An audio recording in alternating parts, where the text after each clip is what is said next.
Hello.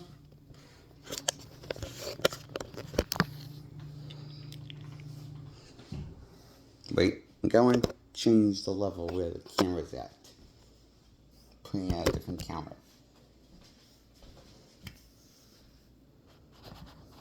Perfect. Okay. Now, hello, my audience. I'm doing a video review. Okay. Now, I am sure to introduce myself for my newcomers. My name's Jake Allen Graham. The name of my name is in the title of my YouTube channel.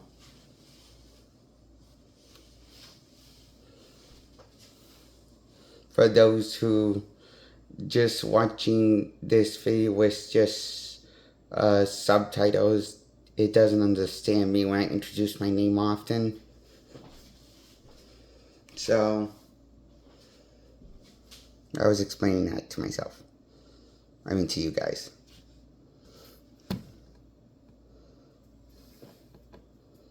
You know, come to think of it, I don't know why I did that.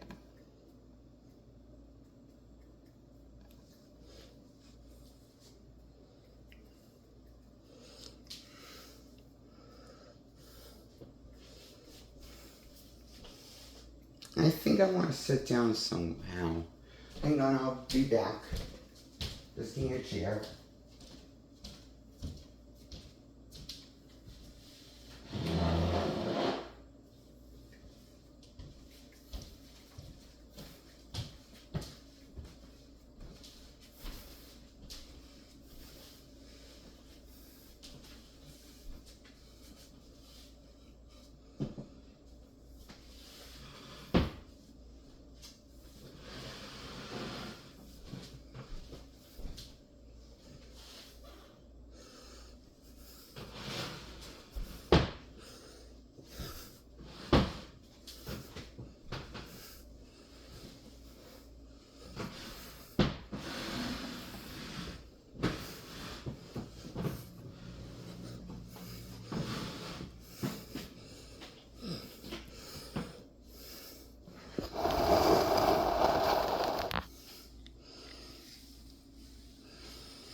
So I'm making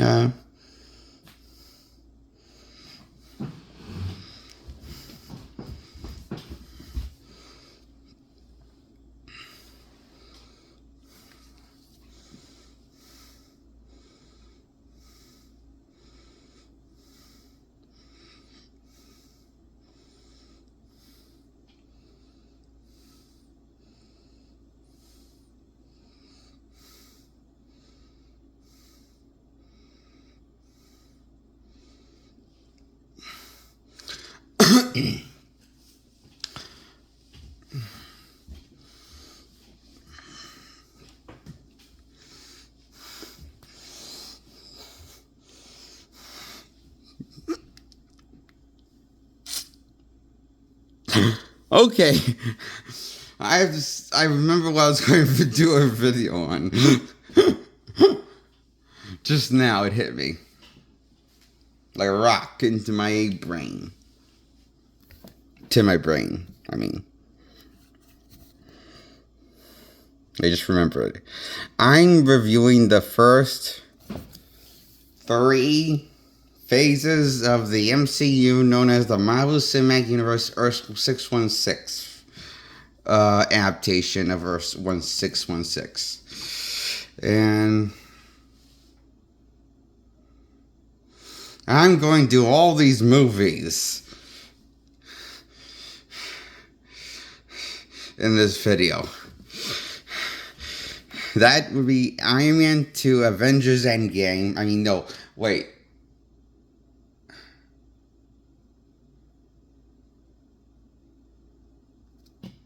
To Spider-Man No Way Home. So, because as I remember correctly, Spider-Man No Way Home, also known as Spider-Man 2, is Tom Holland's Spider-Man 2, is epilogue to also / starting kind of also it kind of is an epilogue to Phase 3 access. So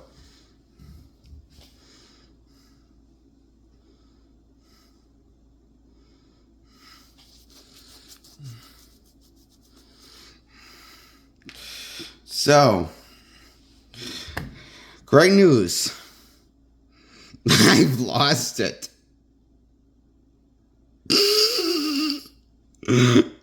Enough to give all these Marvel movies. I'm just giving. I have hit the fuck it. I have hit fuck it. And first, I'm going to review one after the other for a trilogy, for a franchise. For each franchise, I've got a franchise and a solo film that didn't got a second franchise. So going on one film.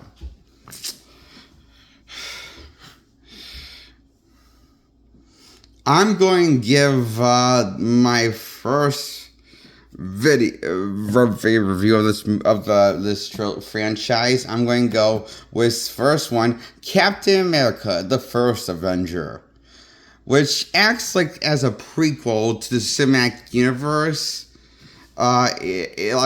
Before with everything that unfolds in the universe, and it's also which is a first standalone Steve Rogers movie, and it takes place in World War II time. This time, the Red Skull's the main villain. Pretty cool villain played by I forget the actor's name. Shit, I just forgot his name. He played V for Vendetta. You probably know him from Agent Smith from the Matrix trilogy. The actor. That's the actor that plays Red Skull in this movie. In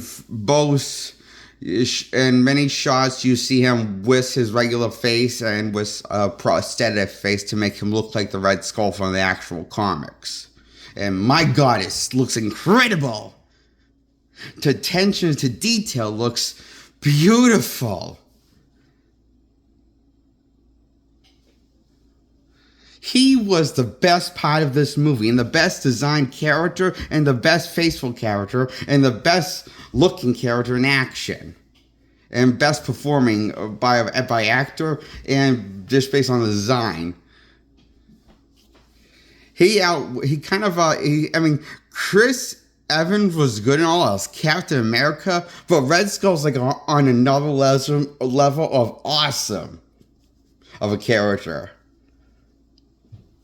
I just really thought this was one of the best villains that I'm sad we got him brought back, but not in the way I want him to bring back. We got him bring back as a ghost in Infinity War, as a cameo, but not as an actual threat, as an antagonist to the Avengers in a way, in some form, or just another antagonist to see another threat to I wish he came back in the Winter Soldier instead. I wish he was behind everything of all the Hydra stuff, Red Skull. I wish he was brought back and played by a different actor then. Because, they were never going to get, the original actor to come back. So they replaced him for Infinity War. So I wish they could have just replaced him sooner in life for Captain America 2 and have that be the main final threat instead of the Winter Soldier bullshit, where Bucky Steve refusing to fight Bucky because he's his best friend and wants to redeem his best friend by making him remember who he is, by remembering who Steve is. Blah, blah, blah. But that's fine and all, but I'd rather have an actual villain to be the threat that fights Captain America, on top of him getting his friend back, Bucky. he can do both and still try to fight and go out swing. I just wish he had an actual threat, you know. And I thought the main threat was going to be that computer Hydra agent that made his appearance, and he is a main character in DC Comics. That's the main threat of that is a supervillain, and they brought him more realistic approach to this villain, only to just kill him off just for shocker and just because a foil, just because he failed to kill off Captain America and Black Widow with a nuclear missile that also nuked him, and he didn't do anything to transmit all of his knowledge outside of before blowing himself to bits. I don't know why he didn't transmit his mainframe somewhere else before blowing himself up. So, which commits suicide to him. So that villain got wasted for no reason, for shock value, for the sake of the plot. That in Crossbones, after he was built up to be after Crossbones becomes Crossbones and Captain America 3 establishes Crossbones, he gets blown up. Literally. Was a grenade.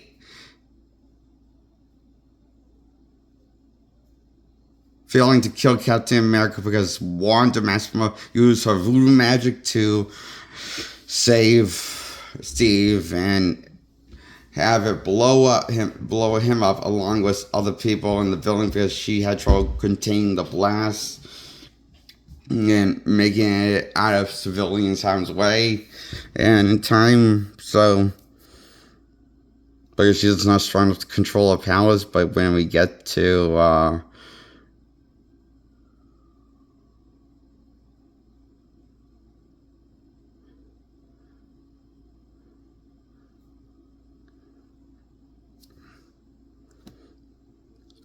but later, that's never brought up again in the story of the mythology outside or inside the plot of Captain America 3, Civil War, also known as Avengers 3, before Avengers 3 happened, is what it acts as. And in this movie, the Avengers split up. They kind of split up, but then they kind of split up, even though they're not on speaking terms, basically. And in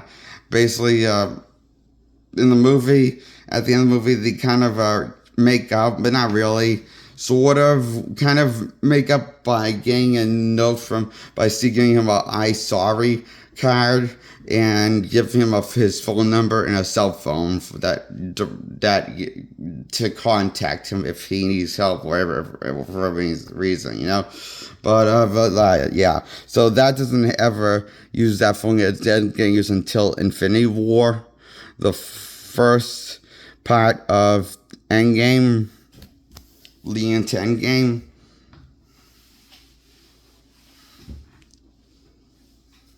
Avengers Infinity War, Avengers 3, known as, by name.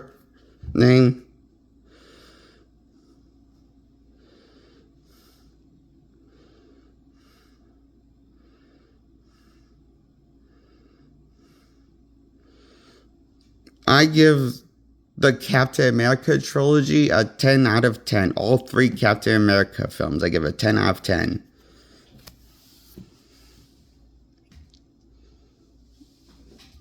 You know, I kind of forgot to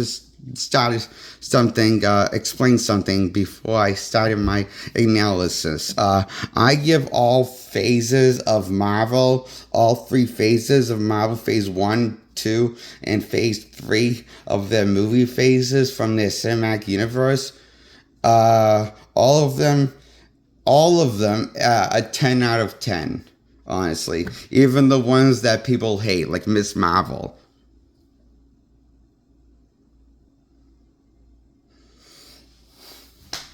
Because they all have a saving grace.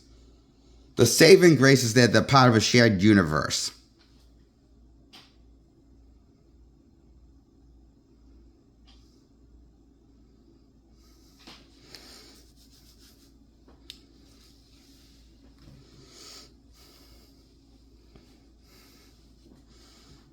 I give Captain Marvel a 10 out of 10 even. Captain Marvel takes place in a few decades after Captain America. The first Avengers takes place in the 90s, so it doesn't take, but also kind of also acts as a prequel to the Avengers first Avengers movie, but because Nick Fury guessed the Avengers name because of Captain Marvel. In a picture of Brie Larson's Captain Marvel, he is her name of her for one of the planes that Marvel drove in the air before she got her Marvel powers from an explosion, Atari explosion device thingy. In the plot of the movie. And Nick Fury, we find out who was the betrayed, bad, cold-hearted asshole who give Nick Fury trust issues that wouldn't trust Captain America with any knowledge, secret knowledge, until he gets caught and finds out that Black Widow's on a secret mission for Nick Fury. In the plot of Captain America the Winter Soldier, Captain America 2, known as the sequel to the first Avenger, Captain America the First Avenger, known as Captain America 1. We find out why Nick Fury is so secretive and such an asshole to the Avengers and to everyone at S.H.I.E.L.D., including his right-hand person, Agent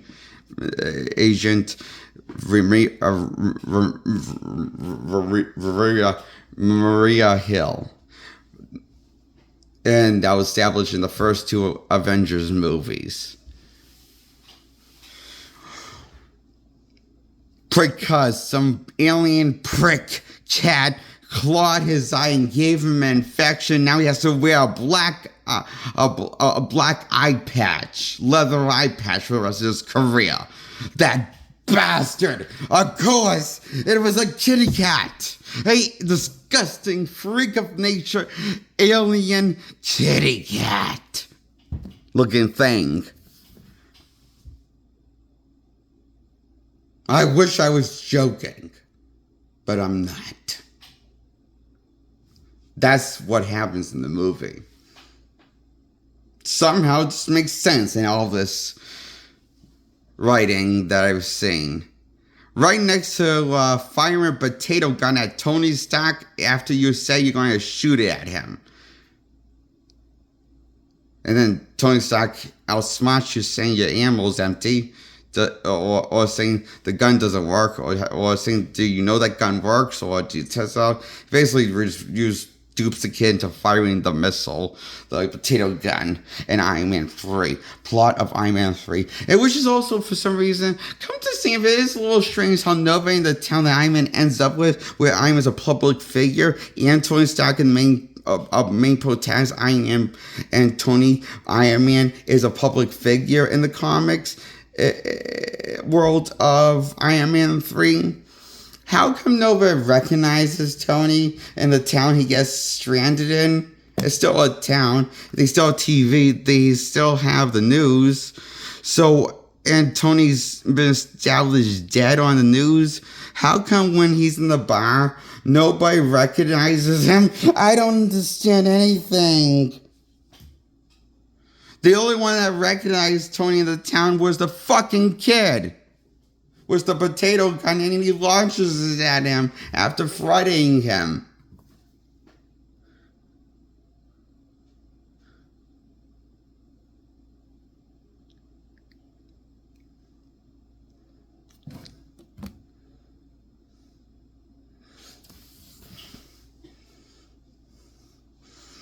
But I understand.